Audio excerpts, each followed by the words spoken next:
Boa noite a todos. Vamos iniciar o nosso evento.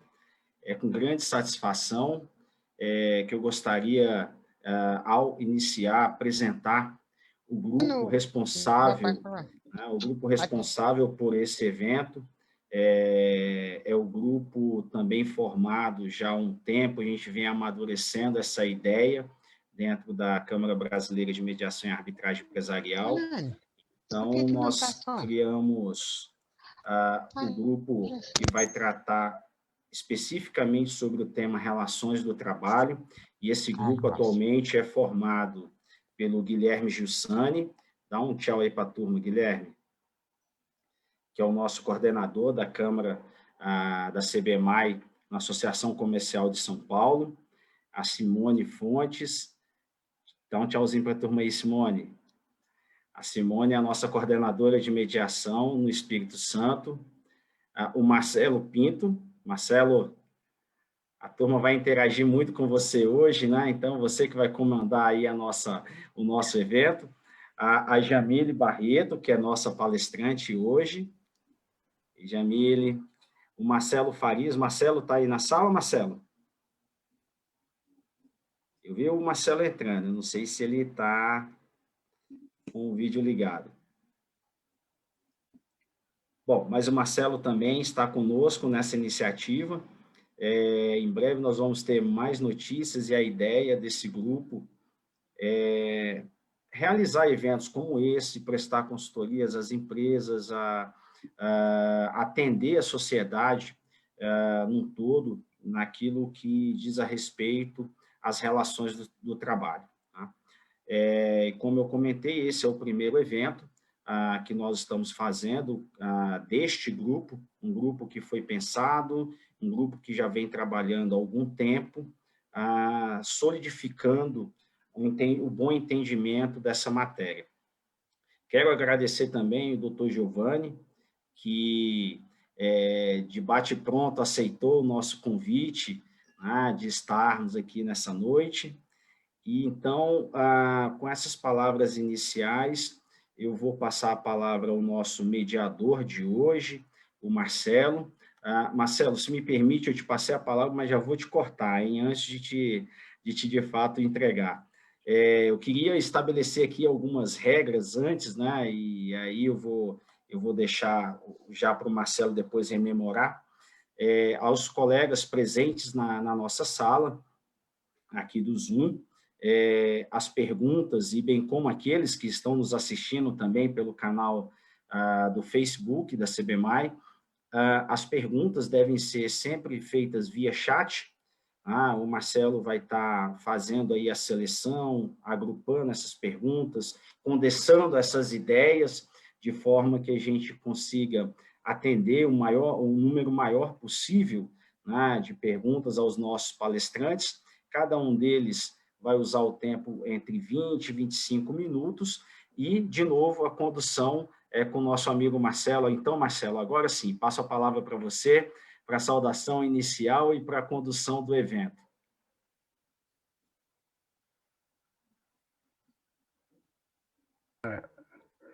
Ok, obrigado, Eduardo, obrigado a todos os colegas. Boa noite, mais uma vez. Quero agradecer a presença de todos, optarem por dedicar esse tempo, né, para o conhecimento, né? É muito importante. A gente só se transforma através do conhecimento. E trazemos hoje aqui um tema muito interessante, somente para os militantes na área trabalhista, que é sobre a questão dos acordos extrajudiciais trabalhistas, né? Cuja homologação, quando desejada, está prevista no artigo 855-B da CLT. E para tratar desse tema, nós temos aqui os nossos convidados, o excelentíssimo senhor Dr. Giovanni Brzostek, né, que é graduado em Direito pela Universidade de Passo Fundo, também especialista em Direito do Trabalho e Seguridade Social pela Universidade de Passo Fundo, juiz do trabalho substituto do TRT da 4ª Região, no Rio Grande do Sul, coordenador do Sejuscs de Guarulhos e da Zona Leste de São Paulo, responsáveis pelo processamento das homologações dos acordos extrajudiciais no âmbito do TRT da 2ª Região, durante o ano de 2017 e 2019. Também é membro do TRT da 2ª Região, responsável pelo projeto de uniformização de entendimentos em homologação de transação extrajudicial, que acabou recebendo menção honrosa no 9º Prêmio Conciliar é Legal do Conselho Nacional de Justiça. Também é coautor do livro Homologação de Acordos Extrajudiciais Trabalhistas e da CLT de 2020, comparada e comentada pelos magistrados do TRT da 2ª Região, ambos publicados pela LTR Editora. Gostaria já de agradecer mais uma vez ao Dr. Giovanni pela presença, ok? E aproveitar para apresentar também a nossa colega, a Jamile Barreto. Deixa eu pegar aqui o currículo da Jamile, que é advogada, especialista em Direito e Processo do Trabalho, também mediadora judicial e privada, especializada nas áreas trabalhista e empresarial, pós-graduada em Psicologia Organizacional e do Trabalho e consultora em Gestão de Conflitos Corporativos e Negociação Estratégica. Seja bem-vinda mais uma vez, Jamile, para compartilhar seus conhecimentos, né, com os nossos convidados. E para abrir, então, a nossa live, eu passo a palavra ao Dr. Giovanni, para que possa dar início aí aos trabalhos. À vontade, Dr. Giovanni. Uma boa noite a todos. Agradecendo aí o tempo despendido para estudarmos esse assunto que é muito interessante, parece muito singelo, mas quando nós vamos trabalhar com ele, nós vemos que ele se ramifica e muito pelo direito do trabalho, pelo processo do trabalho, processo civil, direito civil, vários ramos do direito.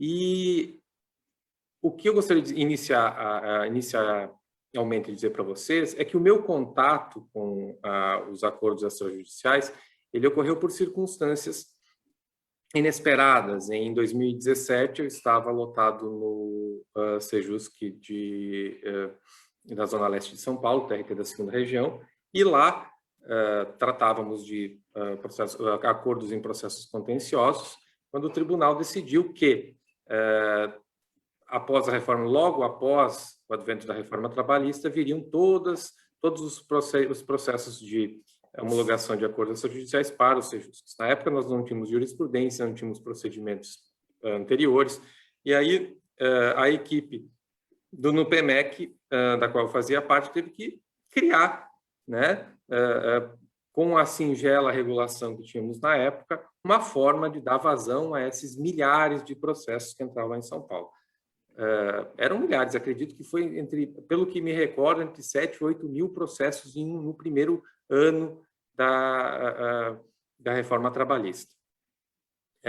E aí, com a ajuda, então, dos servidores, do Sejusc Leste, do Sejusc Guarulhos, no qual trabalhei também, a equipe do NUPEMEC, outros colegas juízes lá, nós fomos formando alguns enunciados, algumas diretrizes, né, com a coordenadoria do NUPEMEC, que nos deram, então, um norte. Esse norte depois foi evoluindo, fomos pensando, as questões foram aparecendo, né, e, ao final, em 2019, acabamos, eu e meu amigo Marcelo Ricardo Leite, acabamos publicando o Homologação de Acordos Extrajudiciais Trabalhistas, que é um livro que trata do procedimento, das questões materiais, que é vamos dizer assim, é uma síntese de todas essas questões que podem ocorrer nesse procedimento. Como eu disse de início, aparentemente é um procedimento singelo. A CLT nos trouxe no 855B algumas poucas referências. Temos ali que é necessária a petição conjunta, a representação das partes por advogado, não pode ser advogado comum, que não há prejuízo do prazo e da multa do artigo 477 da CLT e que o juiz, em 15 dias, deverá analisar o acordo designando ou não audiência antes da sentença. Então, é isso que o legislador nos trouxe. É muito pouco para toda a complexidade de relações que podem ser incluídas nesse procedimento.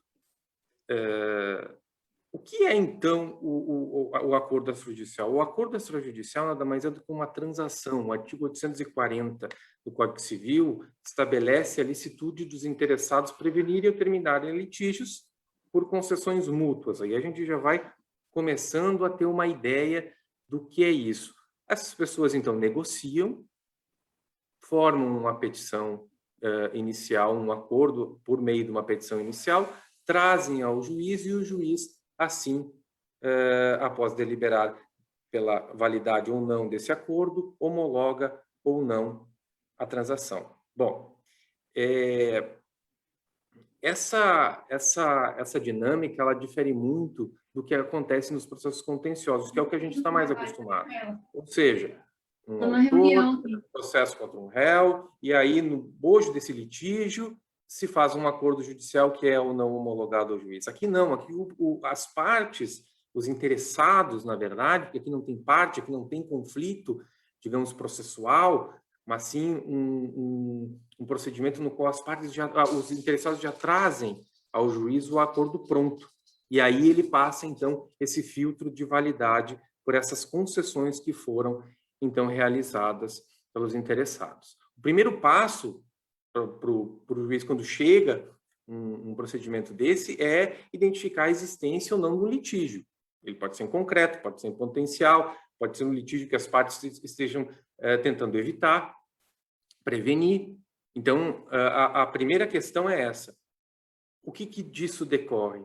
Decorre que não é possível estabelecermos meras homologações de atos jurídicos que não decorram de litígio. Depois nós vamos ver rapidamente a respeito da questão da homologação das rescisões. A primeira ideia que se até em alguns veículos da mídia foi veiculado é que seria uma possibilidade de homologação de rescisão contratual. Não é esse o caso. É algo muito mais complexo do que isso. Eventual extinção contratual pode ser objeto do acordo extrajudicial? Até pode. Mas isso não quer dizer que a Justiça do Trabalho se tornou, de pronto, um sucedâneo da antiga homologação sindical. Então, não existe mais, a não ser que esteja previsto em alguma norma coletiva, mas legalmente não. Então, isso não é bem real, e depois nós vamos ver quando que eu posso levar uma extinção contratual para ser homologada ou não pelo juiz do trabalho. Existe, então, assim, uma dúvida razoável, né, para o juiz apreciar esse litígio no caso concreto. O segundo passo é identificar no acordo a existência de concessões. Isso é muito importante. A gente tem que entender que um acordo judicial não é um ato unilateral. Não é um empregador que vai chegar e vai dizer, olha, é este o acordo, você assina se você quiser. Não funciona assim. O acordo pressupõe negociação, concessão. O acordo que envolva, eventualmente, renúncia de direito, sem a contrapartida de um dos envolvidos, não atende ao 840 do Código Civil ou o 444 da CLT. Né? A gente tem que entender que essas concessões, esse acordo, essa transação, ele deve partir de um pressuposto de que os interessados negociaram. Eles tinham um litígio, eles tinham um problema, eles resolveram esse problema, colocaram isso no papel e trouxeram para análise do Poder Judiciário. Aqui, a gente já vendo mais ou menos, então, como que ele se forma, então, esse acordo. Eu gostaria que vocês já, principalmente quem é da área jurídica, já colocassem na mente a separação desse ato jurídico, então, do acordo, nas três dimensões do ato jurídico, segundo o que ensinava Pontes e Miranda: existência, validade e eficácia. É muito interessante isso, porque, no final, nós vamos trabalhar com duas questões interessantíssimas, que são a respeito da quitação, dos limites dessa quitação. Ela é total, ela é só das verbas que estão descritas no acordo, elas são só dos valores. Isso nós vamos deixar para o final, porque é um assunto mais, digamos assim, mais polêmico. E também em relação ao juiz. Ele pode, então, deferir só parcialmente essa homologação? Ou ele pode dizer assim, olha, eu homologo o acordo ou eu não homologo? Ele não pode interferir em nada do que está escrito naquela petição. Isso são questões muito interessantes e que a jurisprudência ainda não formou, digamos assim, um ponto de vista majoritário. Então, vamos lá. Verificado, então, esses requisitos de existência, ou seja, um problema, uma negociação e uma resolução. O juiz passa para a análise da validade do objeto desse acordo, que é frente ao nono da CLT, ou seja, ele não pode desvirtuar ou fraudar a legislação trabalhista, e o artigo 166 do Código Civil, que são aquelas regras gerais, objeto lícito, agente capaz, forma prescrita em lei, etc. Então, esse é o primeiro momento de verificação da validade do acordo pelo juiz. Um segundo momento, é um momento um tanto mais difícil, porque o juiz também vai ter que estabelecer um critério de equilíbrio desse acordo. Se não fosse essa a obrigação do juiz, então não se necessitaria do procedimento. Então, eu sempre brincava com os advogados que nas audiências em que eu fazia lá no Sejusc Leste, de que se acaso eu não pudesse então analisar a validade desse acordo frente à legislação trabalhista, então era melhor colocar um servidor lá fora com um carimbo e ele carimbaria todos os acordos indistintamente. Se fosse assim, não seria necessário um procedimento judicial, né? Então, nesse equilíbrio, muito digamos, ele está fundado principalmente no artigo 723 do CPC, que ele refere-se ao procedimento de jurisdição voluntária. Alguém pode pensar que esse dispositivo é uma caixinha de Pandora, uma porta do inferno, porque ali pode passar tudo, mas não é bem assim, não. O 723, parágrafo único, ele diz que o juiz não precisa adotar um critério de legalidade estrita, né? E pode adotar em caso a caso a solução que considerar mais conveniente e oportuna. Quer dizer que o juiz pode negar de qualquer forma? Não, né? Ele deve sempre, conforme a Constituição Federal determina, fundamentar as suas decisões conforme o direito e com base também em equidade. Por que não? Porque vai chegar uma hora em que, às vezes, não é bem a lei que está sendo ali aplicada de uma maneira estrita. Há critérios e há posicionamentos desses interessados que vão ter que ser analisados com o juiz por critério de equidade. Verificada, então, a existência dessa transação, verificada a validade do acordo, ela eventualmente pode ser ineficaz? Pode, mas isso, por exemplo, vou dar um exemplo, como, por exemplo, uma fraude de execução, que seria discutido nos próprios autos da demanda executiva. Então, veja, a gente separou, né, a existência, ou seja, aqueles elementos fáticos, os elementos de negociação, a relação jurídica, a solução do litígio, o objeto, os valores, as parcelas, tudo isso no plano da existência, da validade, todas aquelas questões que o juiz faz esse filtro pelo direito, né? Será que essa alteração contratual é lícita? Será que essa negociação ela é amparada pelo direito? E, por fim, esses efeitos. Aí eu já faço a seguinte pergunta. A quitação está onde? Onde está a quitação nessa divisão, nessas dimensões do ato jurídico? Vamos deixar isso bem para o finalzinho, porque aí vai ser quando cada um, de acordo com onde criteriosamente estabelecer a posição da quitação nessas três dimensões, vai acabar decidindo se a quitação ela pode ou não pode ser limitada pelo juiz. O procedimento, como eu disse, foi muito singelo na CLT. Então, nós temos ali o ajuizamento, análise prévia do juiz, audiência facultativa e sentença. Só isso, né? Não temos muito mais do que essa questão. O juiz ele pode adotar dois procedimentos. Pode adotar um procedimento mais curto, reduzido, abreviado, e se ele entender que a documentação e todos esses requisitos que ele entende necessários já estão no processo, ele homologa ou não o processo. O acordo. Muitas vezes ocorre de o vício ser tão de tamanha gravidade que o juiz simplesmente nega a homologação de plano. Ou ele, por um procedimento dilatado, ele pode realizar uma audiência chamando esses interessados para que possam prestar informações ao juiz. Então, vamos, em termos simples, qual seria o procedimento? Tá? Então, os interessados vão lá, tem um problema de acidente de trabalho, problema de verba rescisória, problema de hora extra, que seja.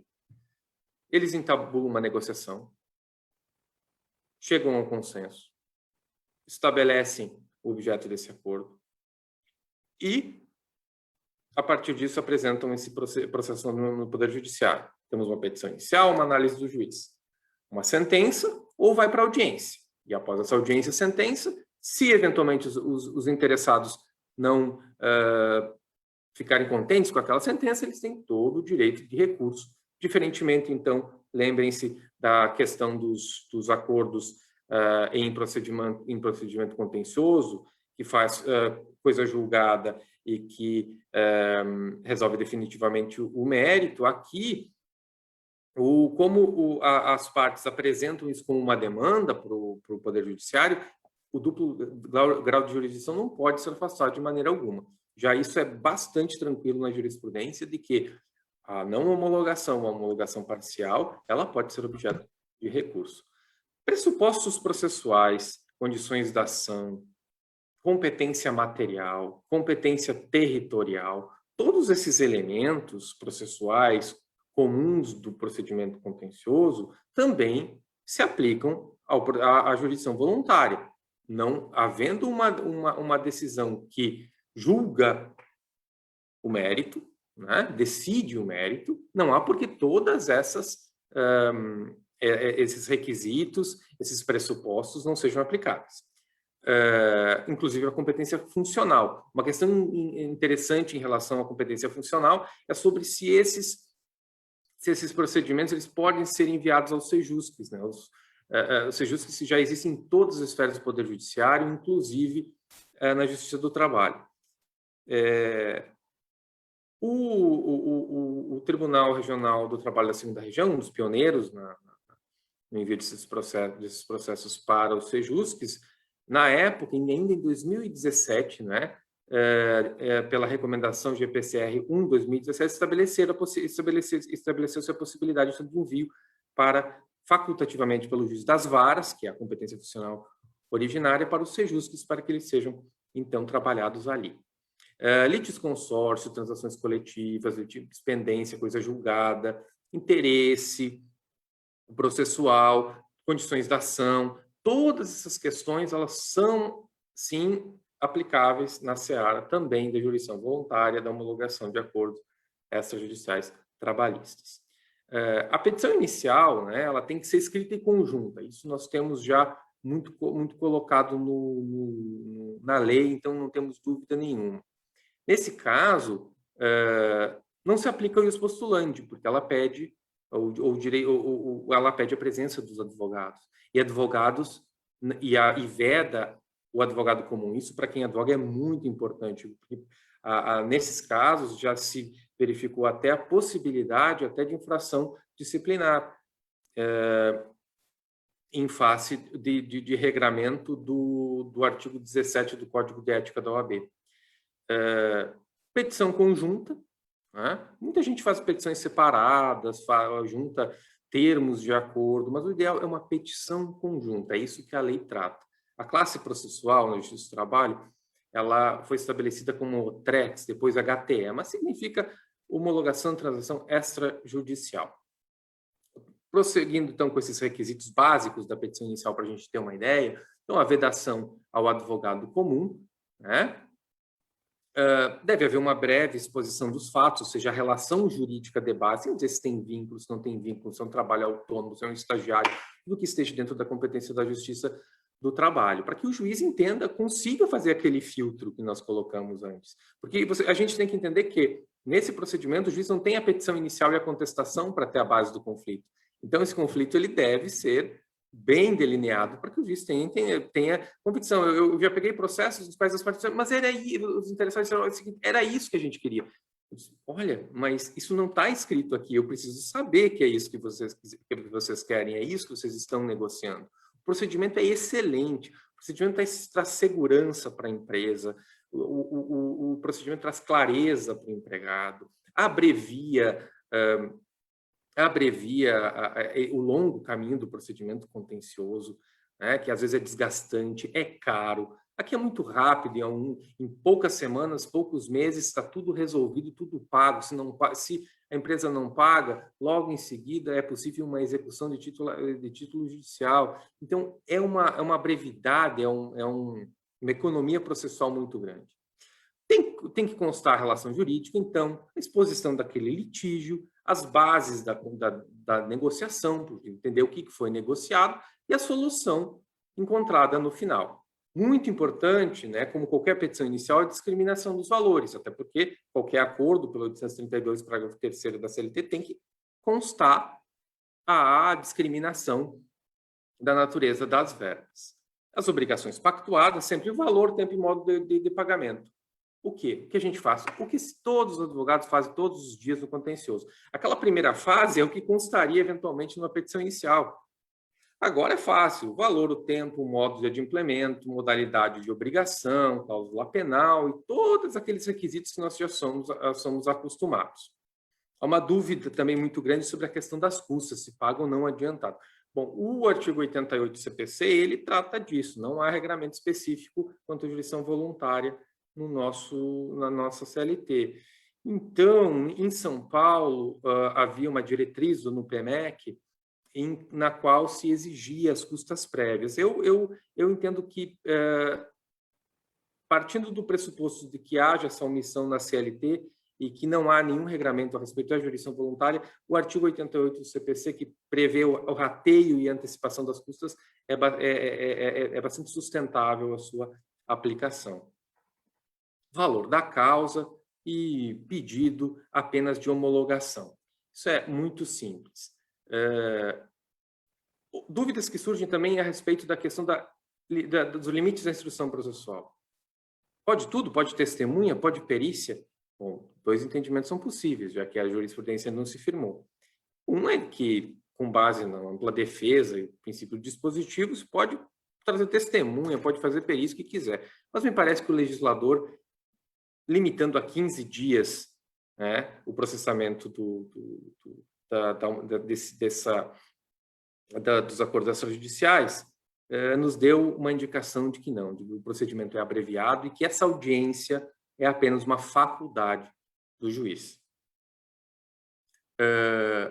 A sentença, ela deve atender aos mesmos requisitos do 832 da CLT, claro, de maneira abreviada, né, como é de praxe na Justiça do Trabalho, contanto que existam ali aqueles requisitos mínimos de custas, indicação de natureza, intimação das partes, no dispositivo conste a decisão do juiz propriamente dita. Agora, uma daquelas questõezinhas muito interessantes que eu disse antes. Primeiro, vamos lá. Se as partes, se os interessados, eu falo partes, tanta parte, porque a gente todo dia trabalha com contencioso, mas aqui são interessados, gente, não há esse litígio propriamente dito processual, né? O litígio já foi resolvido, então não tem parte, não tem parte autor e parte ré. Não existe isso aqui. Aqui são dois interessados que vêm com o mesmo objetivo, a homologação. Quanto à homologação parcial, aí, digamos que os interessados tragam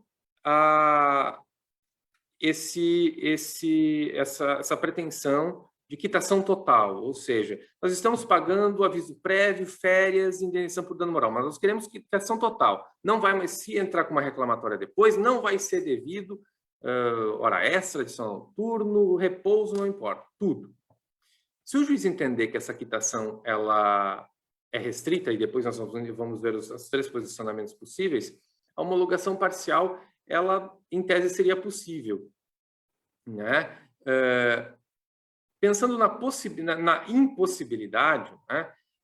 Temos o precedente do ministro Ives Gandra, um precedente de 2019, que ele trata da seguinte forma, que quando a petição é conjuntamente assinada para apresentação do requerimento, com advogados distintos, com todo o atendimento aos requisitos legais, a atuação do judiciário na tarefa de jurisdição voluntária é apenas binária, ou seja, homologa ou não. Não é possível ao juiz, então, substituir as partes e homologar parcialmente o acordo. Digamos, estabelecendo que homologa, mas que a quitação é só parcial, só das parcelas ali especificadas. Outro fundamento é que a homologação parcial é possível desde que não altere as bases fáticas do acordo, restringindo seu direito aplicável. Nada mais é do que a atribuição do juiz de atribuir a qualificação jurídica adequada.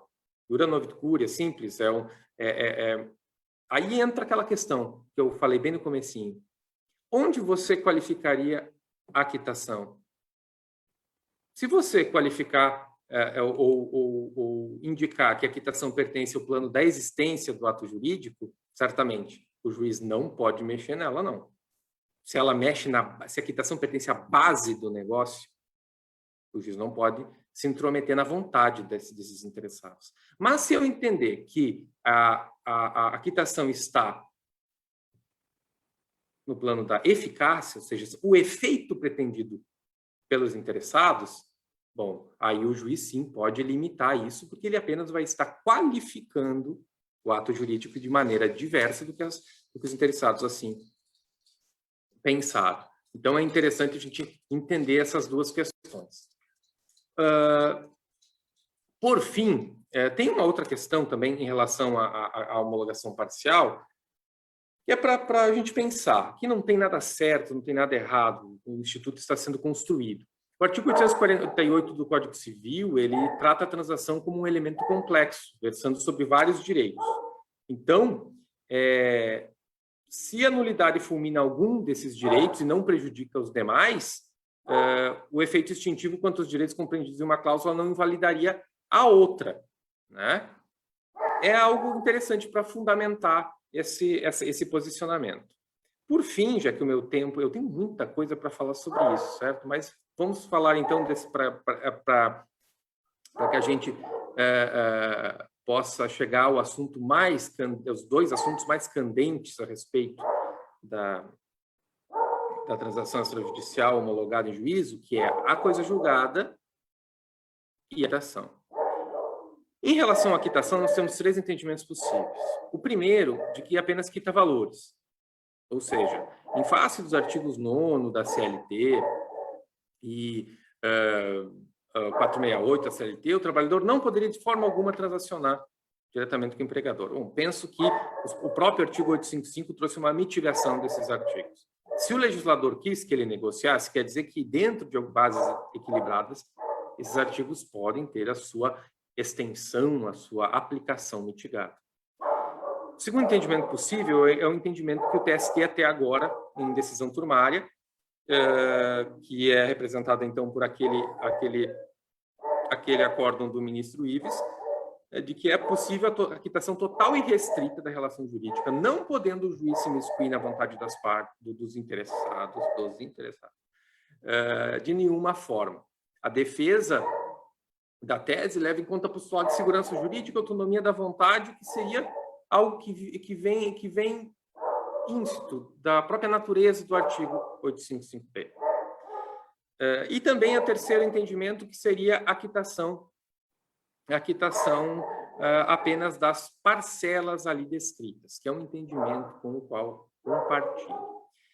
Por que eu acredito que esse seja um entendimento que mais se adequa ao nosso ordenamento jurídico? Não é questão de eu preferir ou não esse entendimento, mas eu acredito que ele é o que mais se adequa.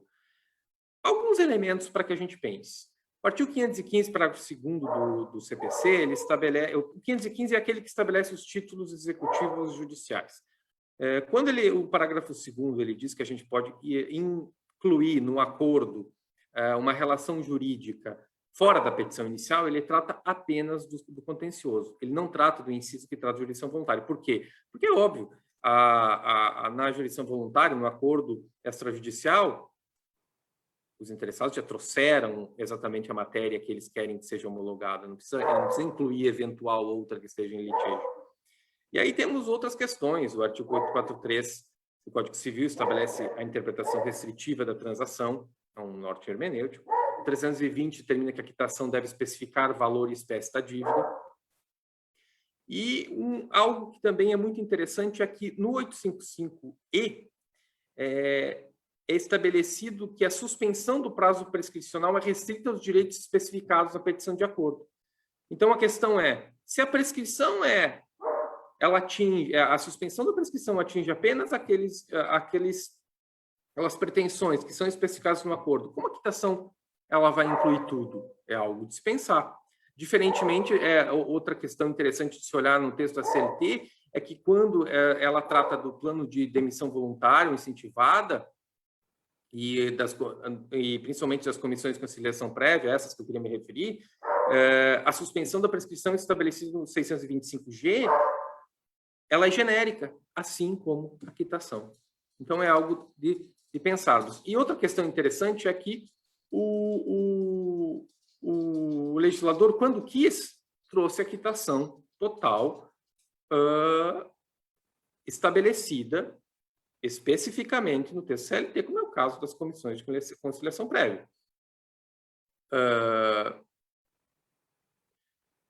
Por fim, então, o último assunto que eu gostaria de tratar dentro dessa variedade, que existem muitas outras questões que nós poderíamos trabalhar aqui por horas a fio, que são todas elas questões práticas que já ocorreram nesses milhares de processos que eu tive a oportunidade de trabalhar lá em São Paulo e agora aqui no Rio Grande do Sul também.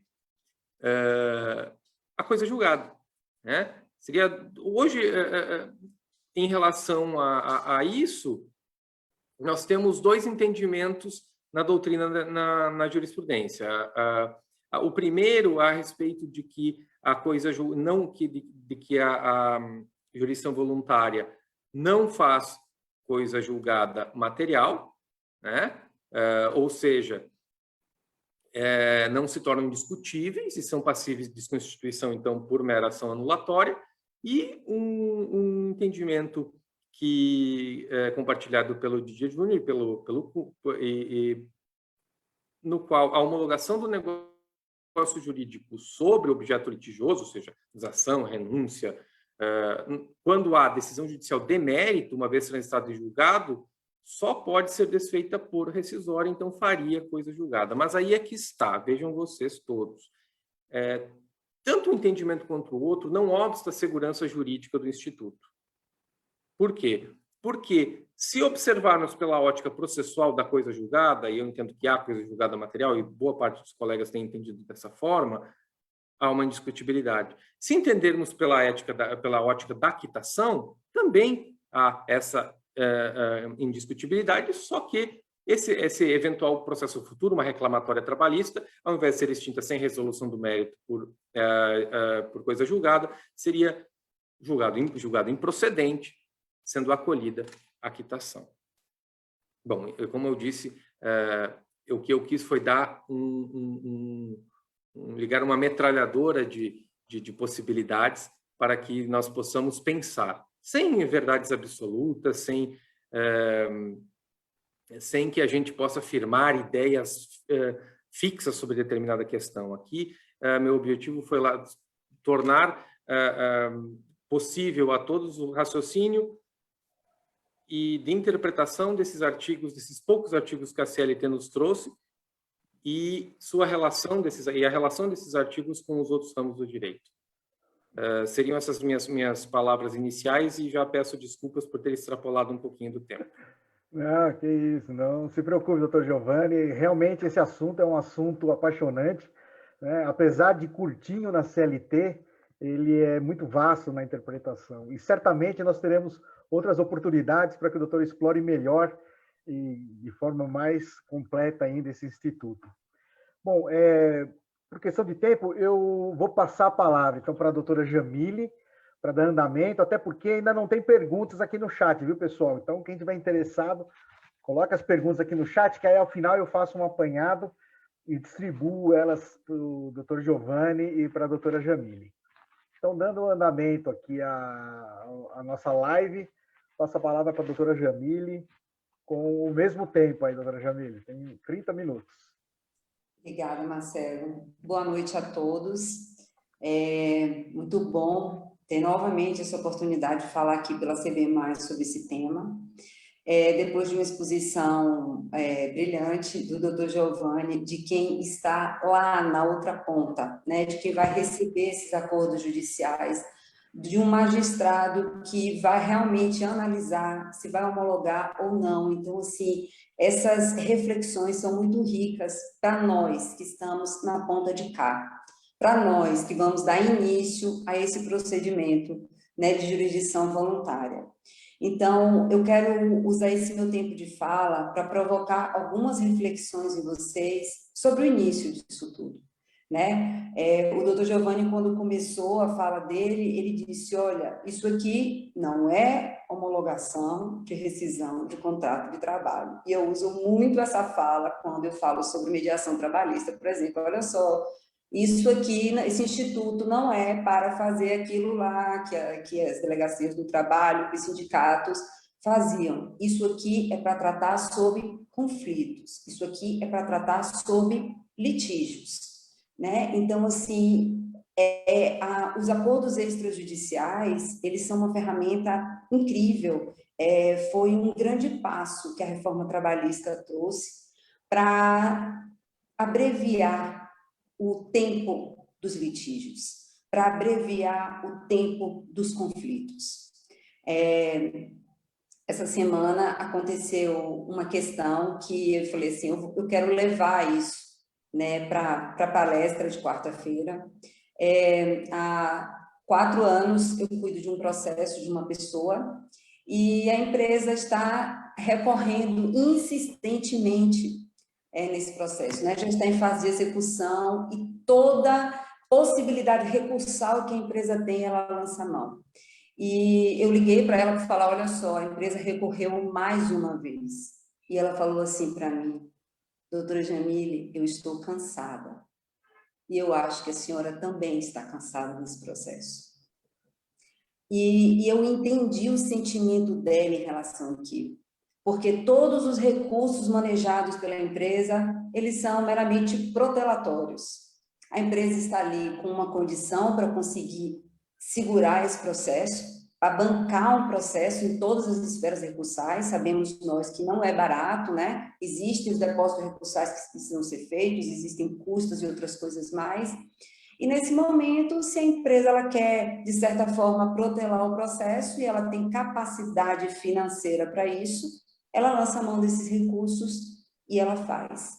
E do outro lado, você vê uma parte que fala, eu estou cansada. Só que, para falar do tempo, do desgaste desses conflitos, que sabemos nós, muitas vezes, não tem jeito.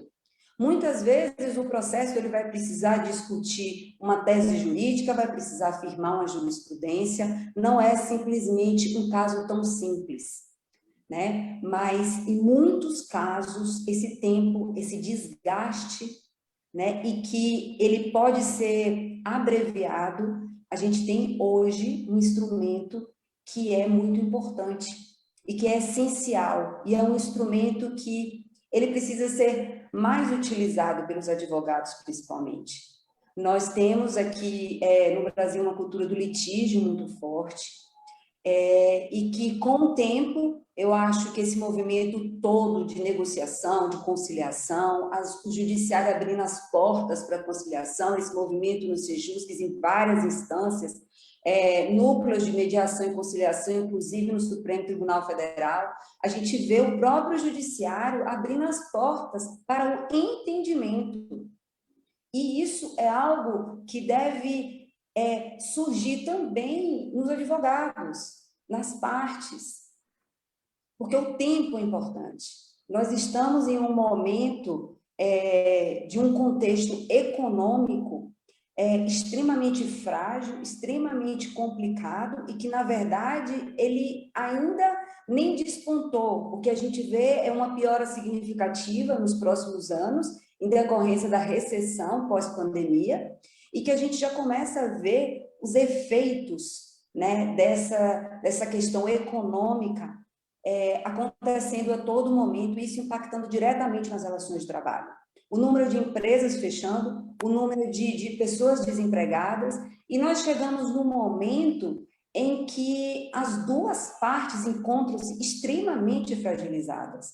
Eu quero lembrar para vocês que 90% das empresas no Brasil são micro e pequenas empresas. Então, são aquelas empresas que são pequenas, que empregam 4, 5, 10, 20 trabalhadores. São empresas que foram extremamente sacrificadas nesse momento e que continuam sendo, né? A maioria dos estados está aí com lockdown, e que os planos de ajuda do governo ainda não foram suficientes para conseguir fazer esse equilíbrio entre dar um suporte para a atividade econômica e dar um suporte para que não haja tanto desemprego. E o que a gente vê são empresas fechando sem conseguir sequer arcar com as verbas rescisórias dos empregados. Então, a gente precisa se sensibilizar um pouco e olhar, esse olhar para o outro lado, né? A própria história do direito do trabalho, né? A própria história das leis trabalhistas, ela surgiu de uma lei que ela abraça, que ela protege o trabalhador hipossuficiente, né? Levando em consideração que a outra parte da relação jurídica é uma parte que tem um poderio econômico, é uma parte que tem uma condição superior. Mas, infelizmente, nesse momento, o que a gente vê são partes fragilizadas igualmente, quase, sabe? O que a gente vê chegar acordos em que a empresa está dando móveis, está dando geladeira, está dando coisas da empresa para pagar rescisão, porque não tem como pagar. E eu sempre falo, eu gosto de falar que a gente precisa desconstruir um pouco essa coisa de que empresa é um ente imóvel, despersonalizado, empresas são pessoas. E a grande parte dessas micro e pequenas empresas no Brasil, elas são empresas familiares, cerca de 70% delas, segundo o SEBRAE. Então, são famílias que estão ali atrás, são pessoas que também estão num momento difícil. E por que eu quero falar sobre isso? Para que a gente possa refletir, né? O que é que esses conflitos hoje, eles significam para o equilíbrio da situação econômica, das relações de trabalho em si. Né? Se a gente não conseguir ter esse suporte de saber lidar com essa situação nesse momento, futuramente a situação só vai se agravar. Porque o que acontece é que a Justiça do Trabalho, ela vai acabar acolhendo essas pessoas, lógico, né? O acesso à justiça está aí para todos, mas o que no fim vai acontecer são muitas sentenças de execução frustrada, títulos executivos sem possibilidade de execução, porque não existe mais empresa, não existe patrimônio, nem pessoal sequer. Então, o tempo é muito importante nesse momento. O entendimento é muito importante nesse momento. E a flexibilidade, como o doutor Giovanni falou, a concessão mútua entre as duas partes. Sabe-se que não é possível parcelar verbas rescisórias, né? Isso não é possível você fazer parcelamento de verbas rescisórias. Mas eu já peguei alguns precedentes de situações em que a empresa fechou, não tem mais nada. E de juízes acatar o acordo extrajudicial concedendo parcelamento porque o parcela não recebe. O tempo é importante nesse momento, porque agora a empresa ela tem como pagar, ela tem como parcelar e pagar, ou ela tem como pagar, mas daqui a 6 meses, daqui a 1 ano, daqui a 2, ela não vai ter mais.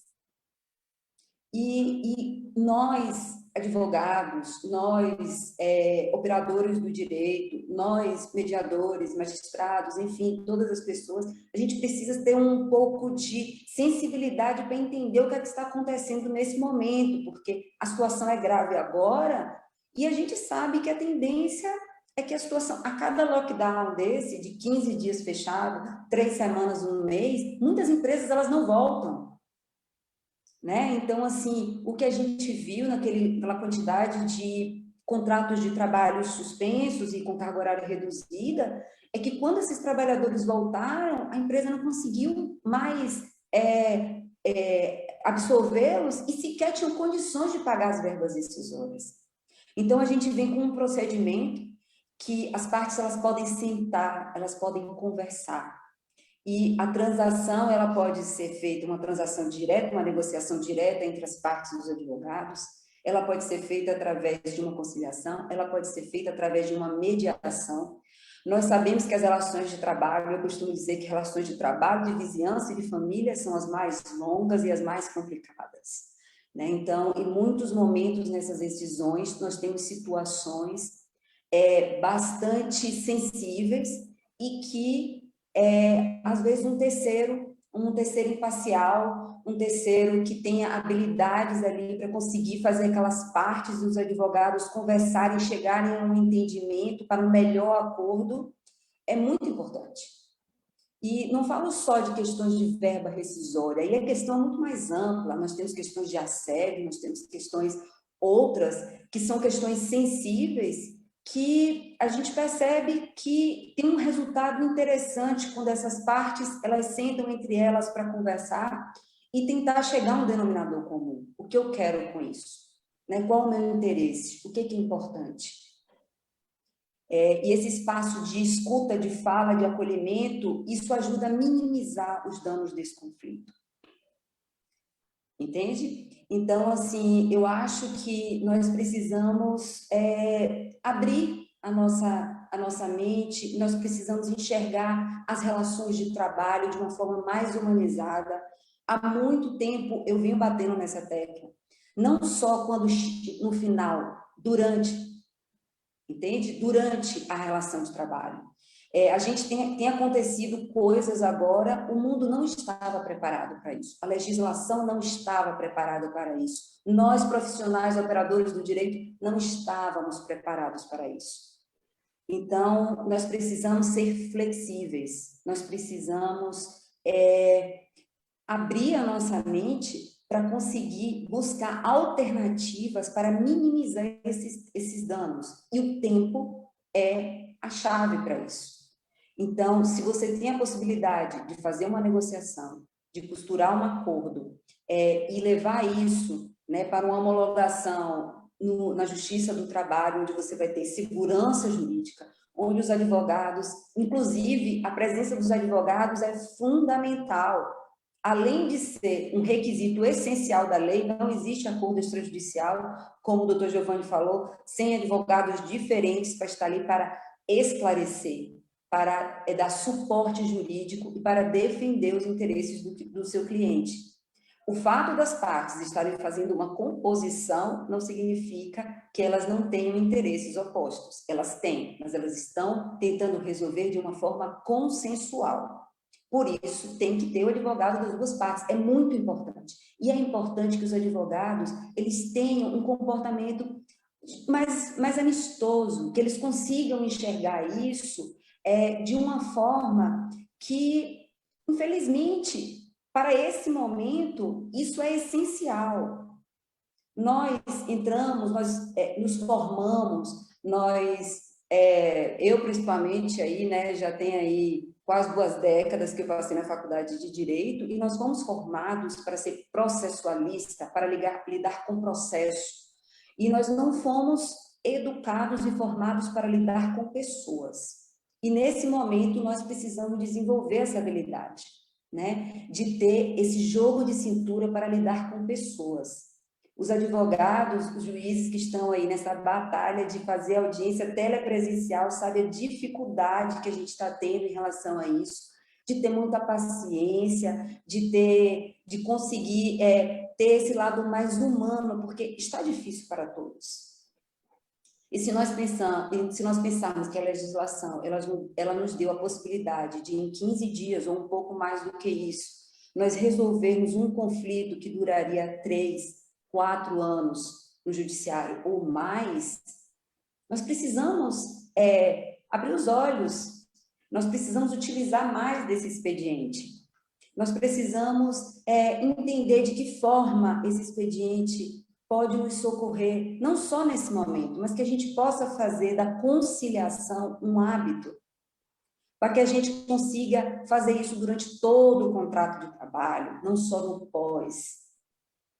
Muitas reclamações trabalhistas, elas nascem de desentendimentos, de rancor, de questões mal resolvidas, de comportamentos empresariais inadequados. Então, eu acho que essa humanização na relação do trabalho, ela se vê cada vez mais necessária, mais urgente. Então, quando a gente fala da possibilidade das partes sentarem numa mesa de mediação trabalhista, trazer suas questões, trazer de forma sincera as suas dificuldades, porque muito mais do que até numa mesa de audiência, em um espaço privado, as partes elas conseguem sentar e conversar de uma forma mais livre, digamos assim, né? Não tem aquela pressão do tempo, a parte ela se sente mais à vontade de colocar as suas necessidades, as suas possibilidades, e esse acordo ser costurado para ele chegar de uma forma no judiciário que ele vai ser homologado. Existem as questões legais, os requisitos que precisam ser observados, sim. E eu acho, e o que a gente tem visto é o número desses acordos subindo muito, e eu acho que a tendência realmente é essa, mas nesse momento, mais ainda, né? Mais ainda, de a gente buscar esse entendimento, de buscar um espaço de escuta, de fala, de solução, porque a verdade é que não está bom para nenhum dos lados. Hoje são pouquíssimas as empresas que podem falar, eu estou respirando aliviada nesse momento da pandemia. Eu acho que nem as grandes empresas, né? Nem as grandes, quiçá as pequenas. Então, a gente vê em alguns lugares, a justiça diz que tem que fechar. Governador, prefeito, manda abrir, comércio não sabe se vai, se volta, aquela demissão em massa. Então, assim, a situação, se a gente pensar que a gente já tem mais de um ano desse jeito, eu estava consultando uns dados, ano passado fecharam 700 mil empresas no Brasil. E isso a gente está falando de micro e pequenas empresas. E são essas empresas que empregam quase 60% da mão de obra formal do Brasil. Quando a gente pensa de empresa, a gente pensa nos grandes bancos, mercados, né? Não. O Brasil ele é feito de micro e pequenas empresas. São essas empresas que vão para o judiciário e falam, eu não tenho como pagar. Que quer parcelar a rescisão, que fala assim, agora eu não tenho. O que eu tenho visto agora de empresas falando, olha, mandaram fechar aqui, a gente tem 20 dias do mês de abril fechado, não tem mais suspensão de contrato de trabalho e eu não tenho dinheiro para pagar o salário desse mês. Então, nós temos que ser sensíveis a esse momento, porque nós estamos, na verdade, em um grande caos. Nós, o judiciário, que tenta fazer a sua parte, mas também chega um momento que ele não tem mais como avançar, porque ele não consegue materializar aquela decisão, não tem como executar. E as empresas que muitas querem honrar, acreditem, a maioria quer honrar com os compromissos e não consegue. E muitos empregados que estão aceitando mesa, cadeira e freezer como pagamento. Acreditem, não é pouco.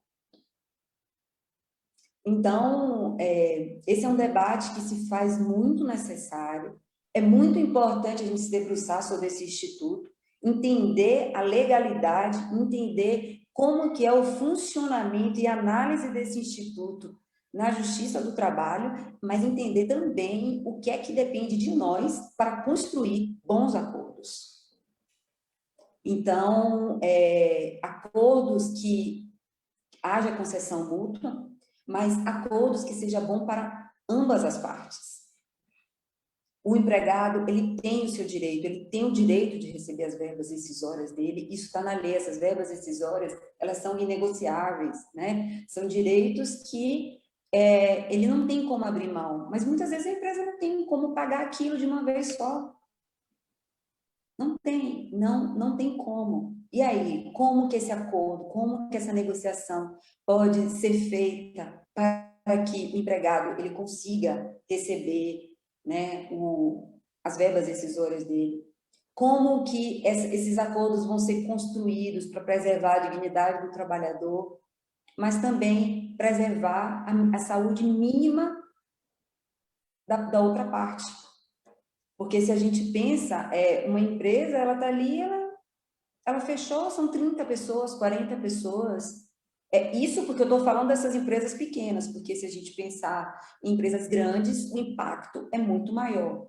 E se a gente pensar que hoje em dia a possibilidade de recolocação nesse cenário, ela é muito remota, nós vamos acabar vivendo um caos de informalidade no país. Então, o olhar humanizado, o olhar diferenciado para as relações de trabalho nesse momento, ele é muito importante. Para nós, operadores do direito, para empresários, para o próprio empregado, né? A gente tem sempre que... o que eu gosto das negociações, da mediação, é que as pessoas elas estão ali em pé de igualdade, elas estão ali com a sua voz para falar o que é importante para elas, o que elas não estão dispostas a abrir mão. E hoje a gente vê muitas pessoas, muitos trabalhadores, eles chegam e eles falam, olha, para mim assim tá bom, isso eu não aceito, isso assim, né? Então as pessoas terem voz para se colocar, né? Tanto o empregador quanto o empregado também. As pessoas elas estão ali numa relação equilibrada para construir um acordo. Então, eu não sei como é que está meu tempo, Marcelo, porque quando falaram que eu tinha 20 minutos para falar sobre isso, é difícil. Não, tem mais 5 minutinhos. Então, só para fechar.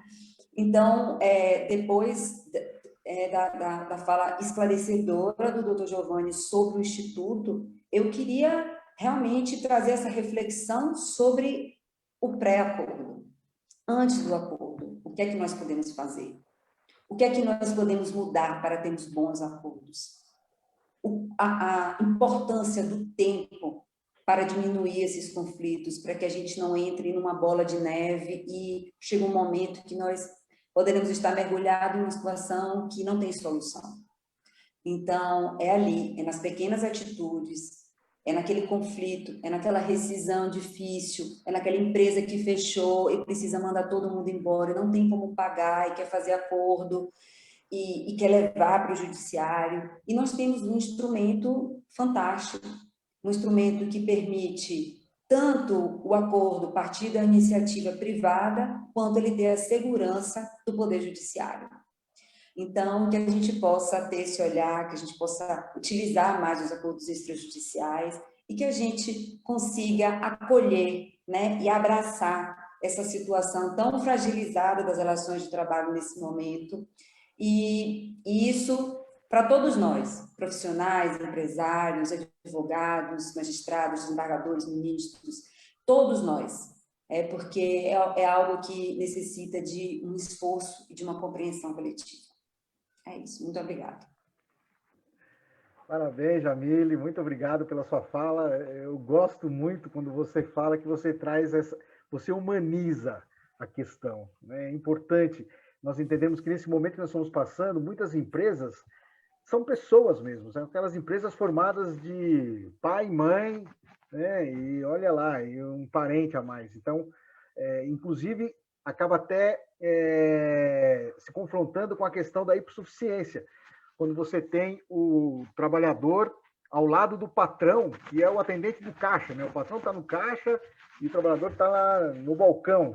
Então, existe um certo nivelamento entre eles no dia a dia, somente nessa situação pandêmica que estamos passando, né? Trazendo uma dificuldade financeira para todos.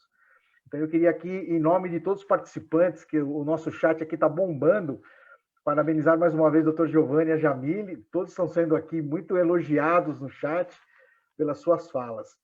E eu procurei sintetizar aqui uma série de questões que foram colocadas, trazendo primeiro para o Dr. Giovanni uma questão colocada pela Aline, né, que ela pergunta se com relação ao indeferimento ou à não homologação do acordo, se o recurso correto seria o recurso ordinário. E quando eu li essa questão, eu fiquei me pensando, falei, puxa vida, considerando o valor, né, de custas no recurso ordinário, como é que essas empresas que a Jamile bem colocou para nós, em uma situação financeira difícil por conta da pandemia, poderiam arcar com um custo desse? Então, o doutor Giovanni poderia esclarecer a Aline sobre essa questão, por favor? Sim, vamos lá. Vamos partir da primeira questão. A utilização do processo comum no processo de trabalho, ela decorre de uma aplicação subsidiária. Não há regra aqui, nós vamos para o processo comum. Para que haja lógica dentro disso tudo, nós temos que partir primeiro da jurisdição voluntária no processo trabalhista, partimos para a jurisdição voluntária no processo civil. Se não houver nada, a gente volta para o procedimento comum trabalhista e, por fim, o procedimento comum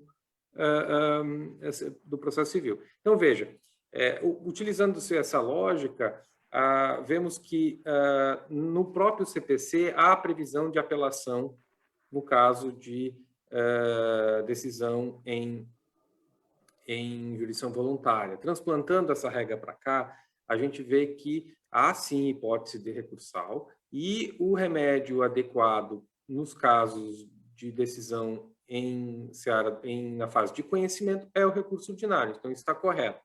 Algumas questões interessantes sobre a temática. Primeiro, precisa de depósito recursal? A jurisprudência tem entendido que não, porque não há condenação, né? Então, não há necessidade de depósito recursal, que seria uma garantia da contraparte em relação a uma futura execução. Nesse caso, como não há condenação, mas sim uma homologação ou não do acordo, então não há necessidade de depósito recursal. Haveria necessidade só das custas, e as custas são muito baixas, são custas de 2%, né, que a boa parte da jurisprudência tem entendido como devendo ser rateadas entre os interessados. Muitas vezes o empregador, que tem mais condições, acaba pagando as custas, mas o artigo 88 do CPC trata dessa questão do rateio e também do adiantamento dessas custas lá no comecinho. Na maioria das sentenças homologatórias que eu tenho visto, não se tem utilizado esse critério de adiantamento de custas sendo pagas acaso seja necessário para o preparo do recurso. Outra questão interessante, os dois têm que recorrer a litisconsórcio necessário? Uma pergunta interessante, né? Digamos que o juiz homologue só parcialmente o acordo, dando quitação parcial pelas parcelas, é o mais comum. E só a empresa recorre, só o empregador recorre. Tem litisconsórcio necessário? Eu entendo que não tem litisconsórcio necessário, mas há decisões já,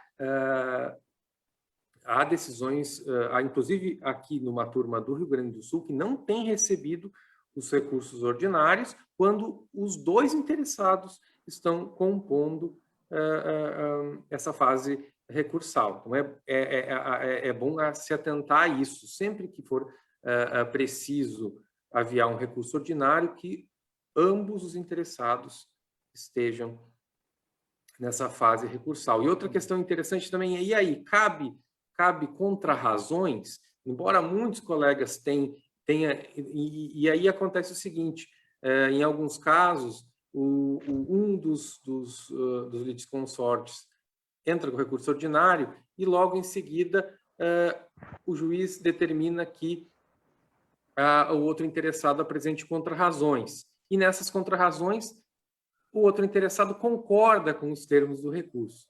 São questões interessantes que têm acontecido. O que eu recomendo? Recomendo que sempre todos os interessados participem da fase recursal para que não haja essa discussão. Entendi. Ótimo. Excelente. Tem uma outra questão também, que aí eu vou endereçar para vocês dois, que veio da Vanessa. Além do parcelamento das verbas rescisórias, se seria também possível parcelar fundo de garantia? E se há um limite máximo de parcelas para serem negociadas? Jamile, por favor. Bom, é uma pergunta um pouco Não dá para responder isso de uma forma geral, né? Não, as verbas decisórias, como eu falei, elas não são verbas que cabem em parcelamento. Nós estamos falando de questões excepcionais, uma empresa que fechou, assim como questões excepcionais de empresas que nunca recolheram o FGTS, que tem uma ação trabalhista e que é feito um acordo de parcelamento. Mas, regra geral, não. É caso a caso, em situações excepcionais, como eu falei, né? Então, assim, essa questão do número de parcelas depende também do que é plausível, do que é razoável, do que é possível dentro de cada caso, né? Mas, regra geral, é importante deixar isso claro, as verbas decisórias, elas não são passíveis de parcelamento, principalmente os depósitos do FGTS, que devem ser recolhidos mês a mês. A empresa deixou de recolher os 6 últimos meses, 4 últimos meses, porque fechou, porque não tem condições, vai levar isso para uma mesa de negociação para um acordo. A empresa fechou, descontinuou a atividade. Aí sim pode-se, né, conversar e tentar construir um acordo. E então é que o magistrado que vai homologar, ele vai verificar se é possível ou não homologar o acordo nos termos que as partes estão propondo. Então não existe, assim, uma resposta fechada em relação a isso, porque, regra geral, né, se a gente está falando de questões excepcionais, aí as partes podem estar construindo um acordo e submeter para o magistrado entender se aquilo é possível, se é legal ou não. Mas, regra geral, as verbas decisórias, elas não podem ser parceladas, como eu falei, quiçá o FGTS. Concordo com a Jamile, a regra geral é que a lei não traz essa possibilidade explícita de parcelamento de verbas rescisórias, e aí cabe uma análise de um dispositivo que eu citei na minha fala, muito importante em relação à jurisdição voluntária, que é o artigo 723, parágrafo único do CPC, aplicado subsidiariamente, que diz, vou ler aqui, o juiz não é obrigado a observar critério de legalidade estrita, podendo adotar em cada caso a solução de considerar mais conveniente e oportuna. Lembra que eu disse que podia ser a caixa de Pandora, sair de tudo lá de dentro? Pode, mas o juiz tem os limites legais têm os limites de bom senso, de equidade. Nesses momentos como agora, na pandemia, eu sempre gosto de dizer o seguinte, a palavra do futuro do direito do trabalho não vai ser mais proteção nem lesão, vai ser equilíbrio. A justiça do trabalho moderna, que se adequa a essas novas formas de trabalho, ao teletrabalho, a essa realidade que nós estamos vivendo agora. Estou trabalhando em casa, que nesse mesmo lugar é a minha sala de audiência. Então, essas questões, elas têm que ser tratadas pelo justiça do trabalho com bom senso, com sensibilidade e equilíbrio. Esse é o futuro da justiça do trabalho. E eu digo mais, nesse aspecto específico das verbas rescisórias, nós podemos dividir em dois entendimentos muito razoáveis. O primeiro, baseado naquele artigo 855C, eu acredito, que diz que o acordo ele não pode prejudicar o prazo do artigo 477 de 10 dias para o pagamento das rescisórias, nem a multa do parágrafo 8º. Né? Então, baseado nisso, dá para se entender o seguinte, se ele não prejudica o prazo, quer dizer que não pode parcelar. É muito razoável interpretar-se dessa forma. Mas também é possível interpretar-se por outro aspecto. Esse artigo que trata da jurisdição voluntária traz a possibilidade do juiz entender o caso concreto, tal como a Jamile colocou. Uma empresa fechada, uma empresa que não tem condições, que se pagar um, não paga mais ninguém, será que não é nesse caso específico, nesse caso em que há uma necessidade, que se verifica uma necessidade fática, com aceitação clara do empregado, com uma negociação, essa possibilidade de parcelamento, boa parte da jurisprudência tem entendido pela possibilidade de parcelamento, nessas condições, nesses casos específicos, que passem sob o crivo, aí sim, desse crivo, desse filtro de validade para o juiz. Interessante questão a respeito disso é o seguinte, o juiz pode homologar o acordo de verba rescisória, parcelamento de verba rescisória sem o 477, sem a multa do 477? É um silêncio eloquente, vamos ver. Eu já passei complicado. por isso, Veja. não foi homologado. Não, depende. Se eu entender que a quitação é total e que ele não vai poder mais discutir nada, me parece que, embora esse parcelamento seja possível, a multa do 477 tem que estar ali, porque o artigo é claro dizendo que ela não pode ser afastada. Agora, se eu entender que a quitação é parcial, eu estou dando quitação apenas dessas verbas. Depois, se quiser discutir a multa do 477, paciência. Entende? Embora eu acredite que o melhor sempre nesses casos faz o parcelamento, explica para o juiz a condição da empresa, explica a questão da condição do empregado, se coloca a multa do 47, quantas parcelas pode ser? Não existe um critério, né, específico. Se for o dono da pastelaria, que não tem mais nem o carrinho, que vai pagar com o dinheiro da aposentadoria, uma parcela de R$200 é razoável, né? Mas se nós pensarmos numa grande multinacional, uma grande empresa que quer pagar 100 parcelas de R$1.000, isso é razoável? Talvez não seja. Então, bom senso nesse momento e equilíbrio, que é a palavra do futuro entre empregado e empregador, eu acho que é a pedra de toque para tudo isso. Excelente, doutor Giovanni. Excelente. E agora, por conta do nosso tempo, vou passar então uma última questão que foi trazida pela nossa colega Daniela.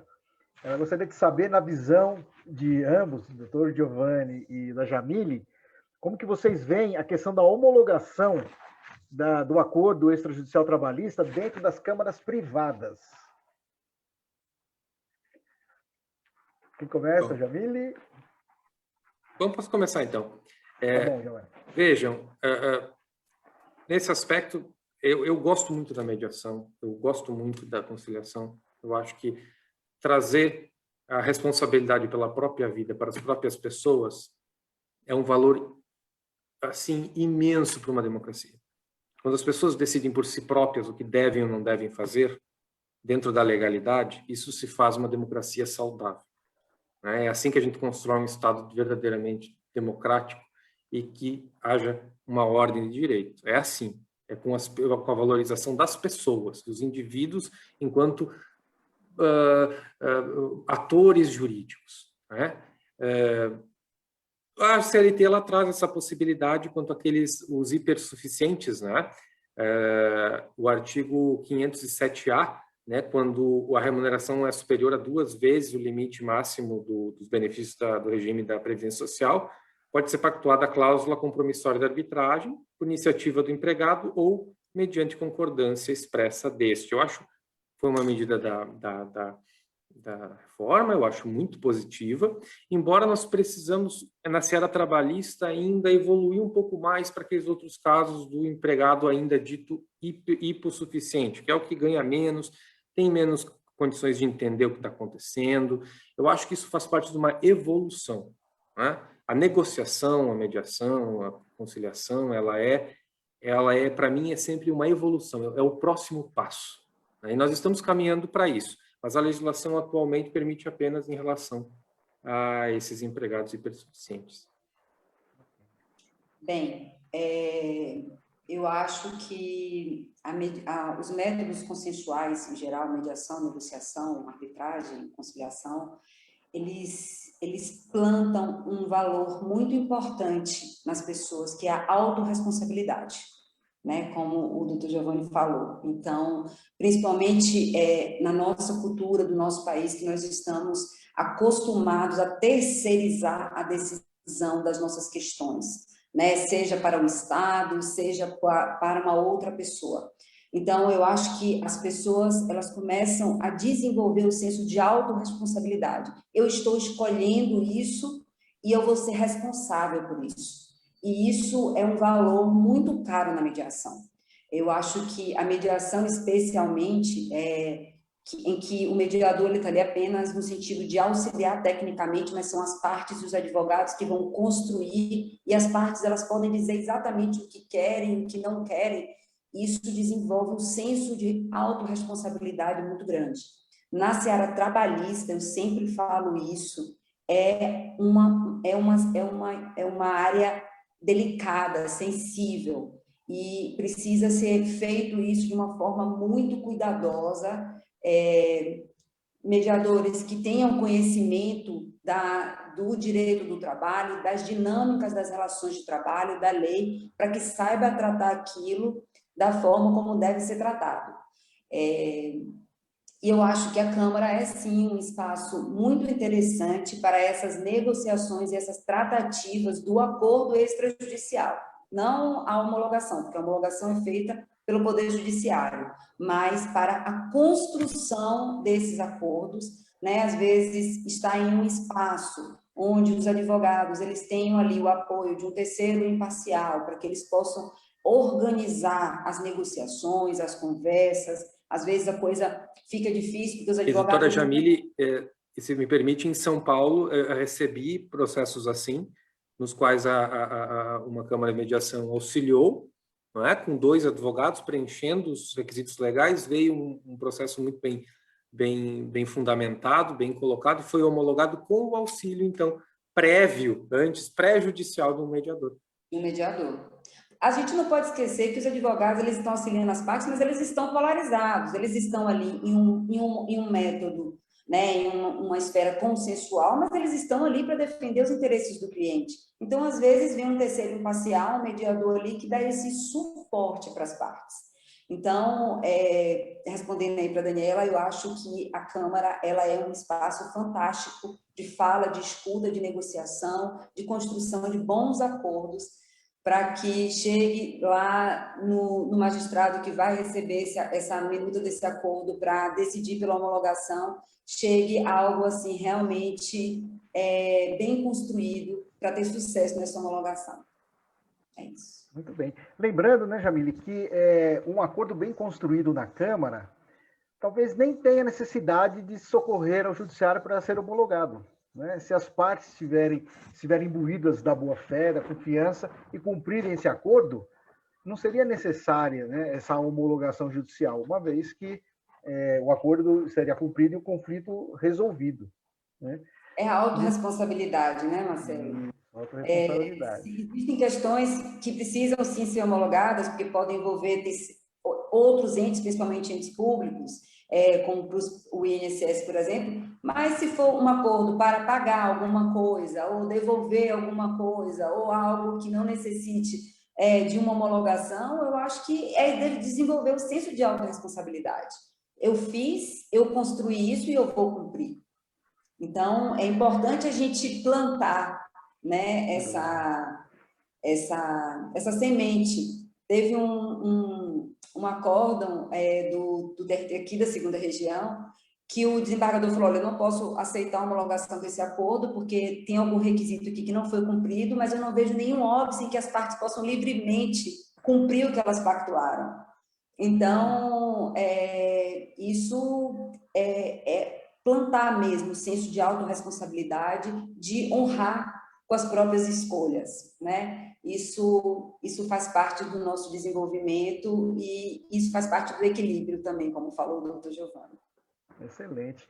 E aproveitando a sua fala e a fala do doutor Giovanni, antes de passar a palavra para o Eduardo fazer as considerações finais, inclusive como coordenador da Câmara Privada de Mediação, né, da CBMAI, eu queria mais uma vez agradecer a disponibilidade e participação do doutor Giovanni, mais uma vez, esperando poder nos reencontrar em breve, né, para esmiuçar ainda mais esse assunto.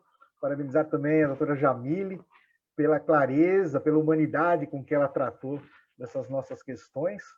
Né? Agradecer a todos os participantes, né, pelas inúmeras questões aqui que vieram ainda mais a brilhantar essa nossa discussão e essa nossa noite. Então, eu passo a palavra ao Eduardo para que possa fazer o nosso encerramento, desejando já a todos uma boa noite. Obrigado, Marcelo.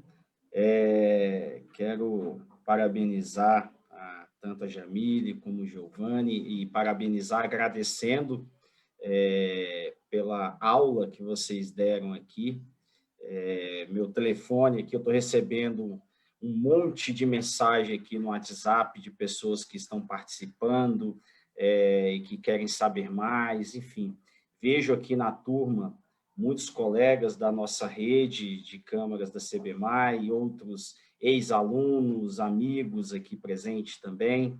Quero agradecer a presença de todos. Um ponto que eu gostaria só de dar enfoque, né, é o campo da construção. Tá? Eu vou aproveitar bem o que o Dr. Giovanni comentou, é que a gente tem um marco muito interessante, que foi a reforma trabalhista.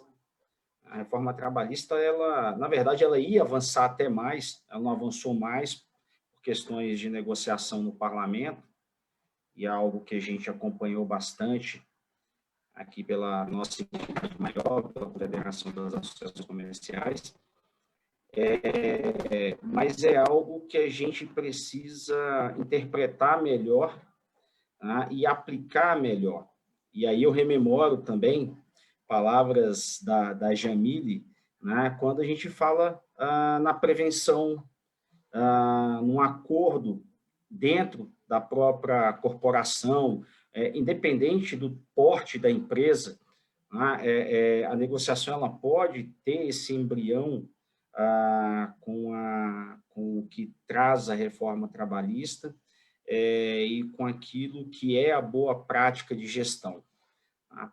E aqui eu trago também a importância de profissionais das mais diversas áreas, como os colegas contabilistas, que muitos cuidam, na maioria das vezes, das empresas de pequeno porte, de médio porte, inclusive, algumas delas, dos administradores, que estão lá no nível de gestão, no nível de poder decisório das entidades, dos colegas advogados que vão enfrentar essas disputas, ora, auxiliando as partes numa eventual composição extrajudicial, que acredito que seja o melhor caminho, seja lá no judiciário também. Então, eu penso que os profissionais eles precisam se preparar melhor, estar atentos, né, às legislações, à evolução que as legislações vêm trazendo, para que a gente construa aí um bom caminho, principalmente no que é o nosso tema de hoje, que é as relações do trabalho. Há um desperdício financeiro gigantesco dentro das empresas em função das relações do trabalho. Então, é um campo que merece uma atenção. As nossas empresas merecem ser bem assessoradas, melhor assessoradas, né, nesse sentido de evitar esse desperdício financeiro, e principalmente hoje, que a gente vive aí numa situação de pandemia. Então, uma situação que assola todos os nichos, todas as economias do país. Então, encerro novamente aqui, dizendo a minha palavra de gratidão ao Dr. Giovanni, que logo que nós fizemos o contato, ele aceitou, né, estar aqui conosco, compartilhar a sua experiência na Justiça do Trabalho. A nossa equipe que produziu o evento, que vem estudando esse tema, que vem pensando, né, como encontrar instrumentos para melhor assessorar as empresas nas questões relativas aos rumos das relações do trabalho. Então, aqui o Marcelo Pinto, que fez a moderação do nosso evento, o Marcelo Farias, que está aqui na sala, o Guilherme, que precisou se ausentar, a Simone, a Jamile, a nossa equipe interna, a Larissa, eu já vi por aqui também, enfim, toda a nossa rede que vem fazendo essa construção. Então, gente, em breve teremos mais notícias, mais eventos como esse. Eu acho que a gente precisa aproveitar esse espaço. A tecnologia nos proporciona isso, o NIO e a POC é o Chuí, né? Então, trazer pessoas interessadas, estudiosos para acompanhar esse compartilhamento de ideias, e dizer que o evento ele continua, né, lá no nosso canal do YouTube, no nosso canal do Facebook. Durante a semana ele estará também lá no nosso canal do YouTube, para que aqueles que não conseguiram assistir o evento consigam assistir no momento posterior. E aqueles que quiserem buscar um pouquinho das palavras aqui, tanto o doutor Jamile, também estará disponível a gravação. Bom, desejo a todos uma excelente noite, uma boa Páscoa, né? Estamos aí bem próximo, e aí eu vou deixar, então, o nosso convidado, né, o doutor Giovanni, fazer o encerramento oficial do nosso evento. Doutor Giovanni. Tá ótimo. Olha, muito obrigado pela oportunidade. Eu sou entusiasta da negociação, da paz social por meio de esforços dos próprios atores sociais jurídicos. Eu acho que isso enriquece o direito, isso enriquece a sociedade. Não à toa, o índice de cumprimento de acordos na Justiça do Trabalho é imensamente superior ao número de execuções, é muito menor do que no caso das sentenças. Por quê? Porque as próprias pessoas construíram o seu próprio futuro, né? Então, eu como entusiasta, só tenho a agradecer essa oportunidade de poder explanar um pouco sobre esse Instituto da Homologação de Acordo Extrajudicial, que tive essa oportunidade de vivenciar tanto lá em São Paulo quanto aqui, julgando tantos processos que proporcionaram todas essas questões que hoje eu pude explanar para os senhores. Uma boa noite e muito obrigado.